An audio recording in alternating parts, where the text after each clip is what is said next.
आप लोगों के बीच मैं भाग 9 लेकर के आप तक पहुंचा हूं। भाग 9 में हम इस चीज समझेंगे कि आज के जो बाजार व्यवस्था है वो किस तरीके से है, क्योंकि आज मार्केट में बहुत सारे ऐसे लोग हैं जो बाजार व्यवस्था की वजह से आगे नहीं बढ़ पा रहे हैं, क्योंकि अलग अलग तरीके के बाजार व्यवस्था बने हुए हैं। हम लोग डायरेक्ट सेलिंग में है, डायरेक्ट सेलिंग का बाजार व्यवस्था कैसा है और मार्केट में जो अभी परंपरागत तरीके से जो चल रहा है उसका बाजार व्यवस्था कैसा है, आइए हम इस वीडियो में वो जानने का प्रयास करेंगे। जैसे कि मैंने यहाँ पे लिखा हुआ है, आओ बाजार व्यवस्था को समझें। तो मैं इसमें आपको 3 तरीके के बाजार व्यवस्था के बारे में बात करूंगा और तीनों में से हमको एक चुनाव करना है कि हम तीनों बाजार व्यवस्था में से कौन से बाजार व्यवस्था में हम काम करें। तो पहला हमारा ट्रेडिशनल मार्केटिंग है, टीएम, जिसको परंपरागत व्यवसाय हम बोलते हैं।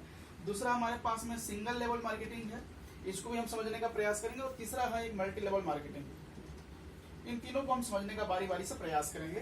ट्रेडिशनल मार्केटिंग में क्या होता है, यहाँ पे कंपनी है जो सामान को बनाने का काम करता है, सामान को बनाने का काम करता है और यहाँ पे हम सभी ग्राहक होते हैं, कस्टमर होते हैं और इनका काम होता है उन सामानों का उपयोग करना।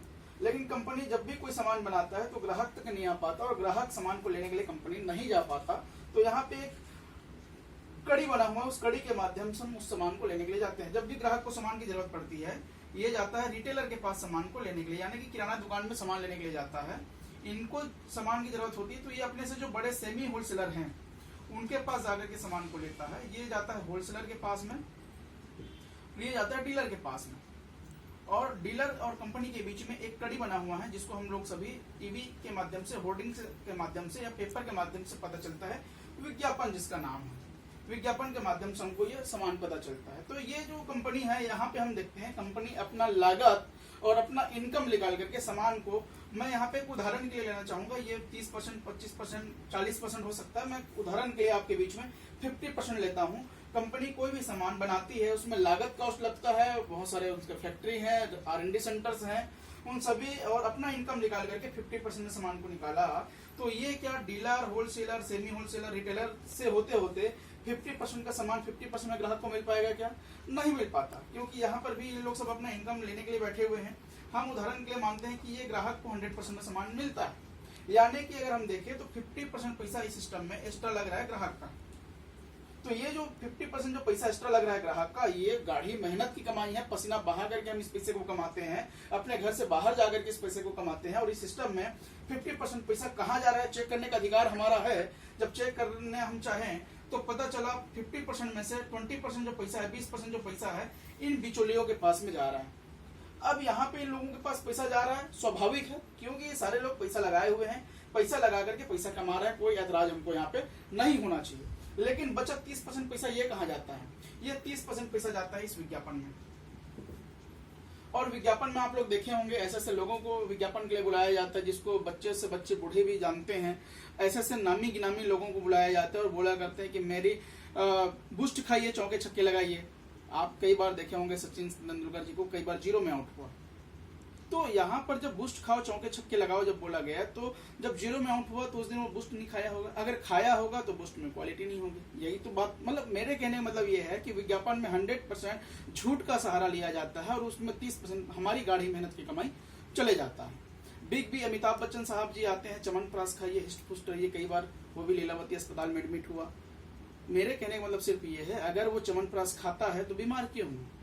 अब बीमार हो गया तो च्यवनप्राश में क्वालिटी नहीं है, तो आप उसका विज्ञापन करके हम जैसे ग्राहक लोगों को प्रलोभन देते हैं कि आप च्यवनप्राश खाइए, हिस्ट पोस्ट रहिए, और इतना ही बोलने से आपके घर में करोड़ों रुपए चला जाता है। मेरी सुंदरता का राज लक्स इंटरनेशनल शॉप है, मैं लक्स के साबुन से नहा करके सुंदर हो गई। आप पहले से सुंदर थे, इसलिए आपको उस विज्ञापन के लिए हायर किया गया और उस विज्ञापन में आप सिर्फ इतना ही बोले, आपके घर में करोड़ों रुपए खर्चा हो गया। यहाँ पे हमको ऐतराज होती है क्योंकि आप 100% यहाँ पे झूठ का सहारा लेकर के 30% पैसा लेके जा रहे हैं। यहाँ पे महीने में अगर 30 दिन होता है सर, तो 30 दिन में से 15 दिन सिर्फ आप अपने लिए काम कर रहे हो, 15 दिन बिचौलियों के लिए काम कर रहे हो।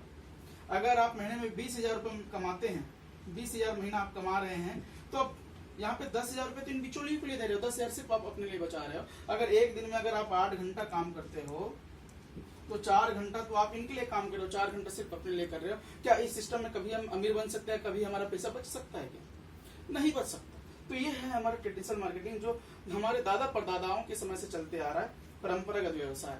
यहाँ पे बहुत ही कठिनाई के साथ ग्राहक और गरीबी के दलदल में फंसते जा रहा है, बिचौलिया अमीर से अमीर बनते जा रहा है, विज्ञापन करने वाले और करोड़ों रुपए लेते जा रहे हैं, कंपनी बड़ी बड़ी होते जा रही है, लेकिन ग्राहक आज भी ग्राहक बना बैठा हुआ है। तो एक बाजार व्यवस्था हमारे पास में आया। दूसरा मैंने यहाँ पे बात करा था सिंगल लेवल मार्केटिंग। यहाँ पर भी एक कंपनी होती है, यहाँ पर हम ग्राहक होते हैं, लेकिन यहाँ पे दिक्कत क्या है, यहाँ पे dealer, wholesaler, semi wholesaler, retailer नहीं होता। कंपनी सामान बनाती है और यहाँ पे हमारा एक एजेंसी होता है। ये कैसा एजेंसी? सिंगल लेवल मार्केटिंग में क्या है, अगर ये कंपनी अगर हीरो होंडा की है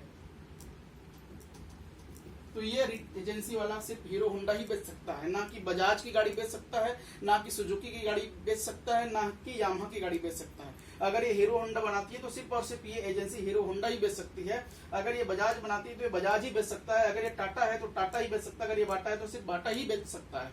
यानी कि यहाँ पे टर्म एंड कंडीशन है, और इस एजेंसी में हम जैसे आम लोग नहीं कर सकते। बड़े जो पूंजीपति के लोग हैं, जिनके पास करोड़ों की संपत्ति है, वही लोग सिंगल लेवल मार्केटिंग कर सकता है।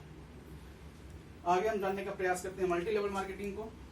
यहाँ पर भी एक कंपनी है सामान बनाने वाला, यहाँ पर भी हम ग्राहक हैं। यहाँ पे तीनों जगह में कंपनी ग्राहक, कंपनी ग्राहक, कंपनी ग्राहक ही है, लेकिन तीनों बाजार व्यवस्था में हमको देखना होगा कि तीनों में से कौन सा हमारे लिए सुटेबल है। कंपनी यहाँ पर भी अपना लागत और अपना इनकम निकाल करके 50% में सामान को बनाती है। यहाँ पर भी ग्राहक 100% भी सामान को खरीदी करता है। रेट में कोई अंतर नहीं है, यहाँ पर भी, यहाँ पर भी, यहाँ पर भी रेट में कोई तब्दीली नहीं है। लेकिन मल्टी लेवल मार्केटिंग में ये कंपनी एक जिम्मेदारी लेता है कि मैं आपके गांव के नजदीक ला के दूंगा, जिसको हम सभी डिपो के नाम से जानते हैं। डिपो होता है, डिपो में हमारे सामान आता है और डिपो के माध्यम से हम सामान को खरीदारी करते हैं। तो यहाँ पे जो बीच में जो बिचौलिए थे, जो 20% पैसा लग रहा था, वो 20% पैसा बचा, तो 20% पैसा यहाँ पे बच गया। इसका हम हिसाब यहाँ पे देखेंगे। बचा 30% पैसा, यहाँ पे विज्ञापन हो रहा है क्या? नहीं हो रहा है। तो ये विज्ञापन करने की जिम्मेदारी हम जैसे लोगों को मिलता है। आप जितना अच्छा विज्ञापन करोगे उतना आपको यहाँ पे फंड मिलता है। 30%, 40% तक का ये विज्ञापन का आपको पैसा देता है। तो यहाँ पे 30% जो विज्ञापन में खर्चा हो रहा था, यहाँ पे आपको वापस मिल रहा है। 20% पैसा जो यहाँ पे मिडिल मैन लोगों को मिल रहा था, वो 20% पैसा आपको भी मिलेगा। कौन से करना चाहिए आपके ऊपर मैं छोड़ता हूँ, आपको निर्णय लेना है। 1, 2, 3 प्रकार के हमारे पास बाजार व्यवस्था है। जहां से हमारा पैसा बच रहा है वहां पे आप काम कर सकते हैं, वहां से आप खरीदारी कर सकते हैं। इस जगह में पूरा आपका पैसा बच रहा है, निर्णय आपको लेना है। मैं आपको सिर्फ बताया हूं कि 3 प्रकार की बाजार व्यवस्था है, कहां से लेना है, चुनाव आपको करना है। मैं सिर्फ इतना ही कहना चाहूंगा, आपके घर के आंगन में, जैसे हमारा घर है, घर के बाहर में आंगन होता है, तो उस घर के आंगन में बिजली का तार आया हुआ है। उस बिजली के तार में आप गीला कपड़ा सुखाते हैं।